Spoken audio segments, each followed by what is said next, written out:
Hello guys, இந்த வீடியோவில் பார்த்தீங்க அப்படின்னா டாப் 5 இன்ட்ரெஸ்டிங் ஃபேக்ட் தான் பார்க்க போகிறோம். அதுக்கு முன்னாடி லைக் பண்ணிக்கோங்க. நம்பர் 5, இந்த தொக்கு தேன் ரியல் தொக்கு தேன்லாம் வந்து ஸ்பாயிலாகவும் ஆகாது, எக்ஸ்பயரும் அவ்வளோ சீக்கிரமாக ஆகாது.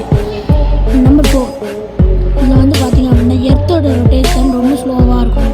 அதுதான் வந்து டேஸ்லாம் வந்து இன்னும் லாங்கர் படுத்துது, இன்னும் அதிகமாக சேர்க்குது. அதுதான். நம்பர் 3, இந்த ஃப்ளமிங்கோ பேர்ட்ஸ்லாம் இருக்குல்ல, அது பிறக்கும் போதே பிங்க் கலரில் ஆகுது, ஆனால் அது சாப்பிட்ற பொருள் தான் அதை பிங்க் கலரில் மாற்றுது. நம்பர் 2, பார்த்திங்க அப்படின்னா இந்த மாதிரிலாம் ஸ்னேல்ஸ் இருக்குல்ல, அது தூங்குச்சுன்னா அடுத்த 3 வருஷத்துக்கு அப்புறம் தான் எழுந்திருக்குன்னு சொல்கிறாங்க. லிஸ்ட்டில் நான் நம்பர் 1 பார்க்குறதுக்கு முன்னாடி எல்லாருமே வந்து சப்ஸ்கிரைபும் பண்ணிக்கோங்க. அதுக்கப்புறம் இந்த வீடியோவுக்கு லைக் பண்ணிக்கோங்க. ஓகே, பார்க்கலாம். நம்பர் 1, இந்த ஆக்டோபஸில் பார்த்தீங்க அப்படின்னா அதுக்கு என்னென்னு இருக்குன்னா ப்ளூ பிளட்டும் 3 ஹார்ட்ஸும் இருக்கும். ஸோ இந்த யாரெல்லாம் சப்ஸ்கிரைப் பண்ணலையோ இனிமேல் சப்ஸ்கிரைப் பண்ணுங்கள். தேங்க்யூ.